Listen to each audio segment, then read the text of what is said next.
Жуырда Ануар Нұрпейісов үйленбеген атты сужа композициясын жарыққа шығарды. Оның бұндай тақырыпты таңдауына түрткі болған жақындар көрінеді. Өйткені олар Ануарды үйлендіргісі келіп шаршатып жіберген. Что это была за песня?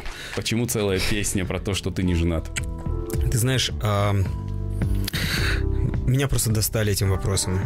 Кашан Юлинезин, когда женишься, и я понимаю, что нас, таких как я, сотни тысяч по Казахстану, только по Казахстану. И я уверен, что это некий такой ответ на все эти вопросы. Үйленбеген жігіт жыл сайын Мисс Қазақстан байқауына төрелік етіп, қыздарды сынға алады. Оған не себеп? Я не понял, как образовалась финальная пятерка.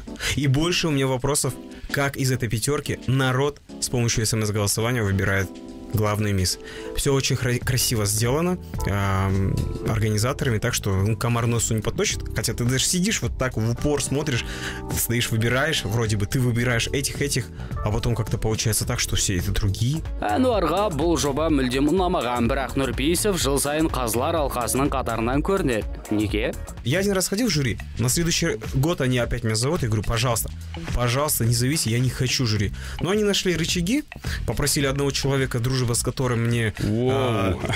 дружба, которая мне очень дорога, и он сказал, Ануар, пожалуйста, я тебя прошу, сходи, нужно. Бүгінде Нұрпейісов аруларға аталмыш жобадан бас тарту керектігін ескертеді. Өйткені ондағы қыздарды ол иттермен теңеуде. Это все такой фарс, это такой цирк. Реально, я в последний раз, конечно, может, грубо высказался, но напоминает все это. Я читал. Выставку собак. Реально, выходят девчонки, также, просто представить себе место собак,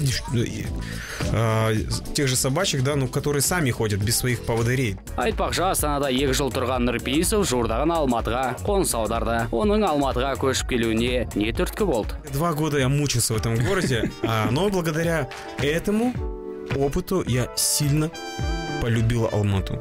Сильнее еще полюбил. Бұл сұхбаттың тек кішкентай бөлігі ғана. Егер Есе Честно жобасының толық нұсқасын көргіңіз келсе, YouTube-тегі Гаку ТВ каналынан қараңыздар.